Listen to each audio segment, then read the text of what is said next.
Hi folks, this is all the fruit and I'm in Heidelberg, Germany, foraging for flowering quince. Well, flowering quince is not the same as quince. It's also in the family Rosaceae, and the fruit looks and tastes and is being used more or less like quince. But flowering quince is the genus Chaenomeles, while normal quince is the genus Sidonia. Okay, so I'm here at the end of March, which is kind of a strange time for foraging for quinces, but 2 years ago, at the end of March, I made a video here and I picked a lot of really tasty and intact flowering quinces. Last year I didn't make a video about the flowering quinces, but I harvested them again in spring. This year I've worked my way into the center of this quince shrubbery, and nope, nothing.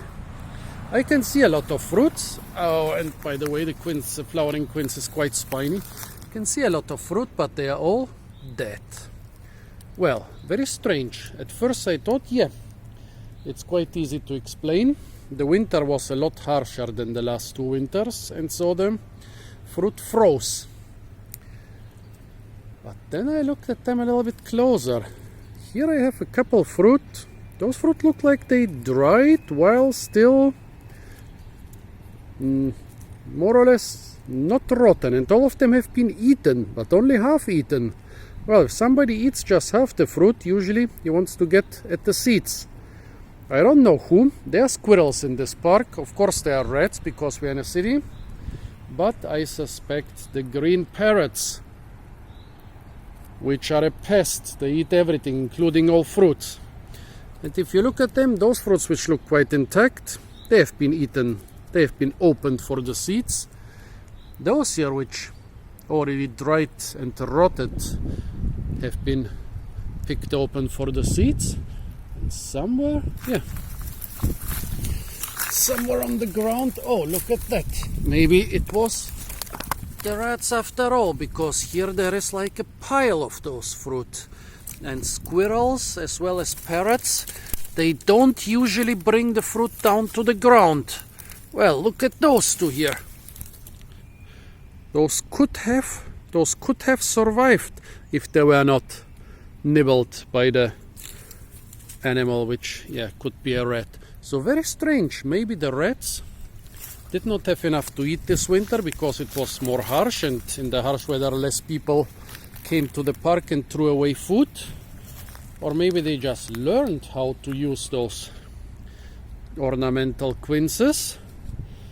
Or maybe it's not the rats after all. I mean, it could be that the squirrel or the parrot was sitting here on the branch and eating and throwing everything to the ground. Who knows? Would really be curious if you could tell me who ate those. I think, for example, in this one, the flesh would still be kind of edible. Not pleasant like the last 2 years. Well, until spring, but I guess I could eat it. I will not do it because I don't want to eat what a rat rejected. Or a parrot or a squirrel, by the way. But there is something else which should be edible. Most Rosaceae flowers are edible. I did not find anything for the flowering quince. Whenever I googled flowering quince flowers edible, always I got websites telling me that the normal quince flowers are edible. Yeah, thanks for that. I will try them, but for some reason, maybe I should have googled Chaenomeles flowers edible. Yeah, I'm stupid. I should have googled Chaenomeles flowers edible. Why didn't I do this? Well, now I'm too far into the video and too lazy to redo it. So, yeah. When in doubt, never eat anything if you are not sure if it is edible. This is maybe the most important advice you can get on this channel. Always make sure whatever you try is edible. Well, since somebody has to do it.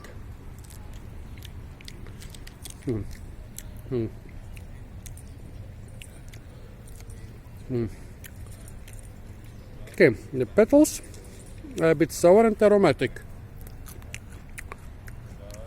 The sepals are bitter.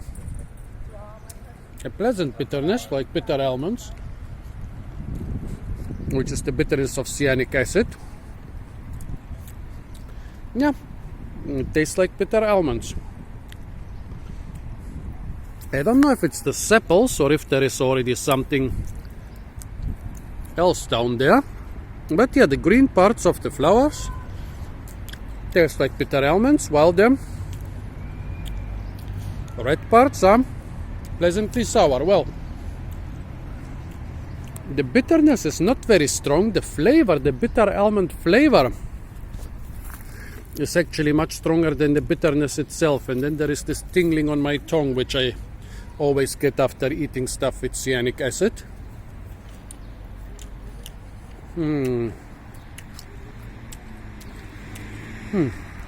But this could be interesting for flavoring foodstuffs. Yeah, as a substitute for bitter almonds. Not much bitterness, but the exact bitter almond flavor. Funny, wherever I stick some new plant in my mouth, I always learn something new. No amount of Googling can teach you everything you need to know about the plant. Well, really nice. So folks, what do you think? Are Chaenomeles flowers edible? Can they be a bitter almond substitute?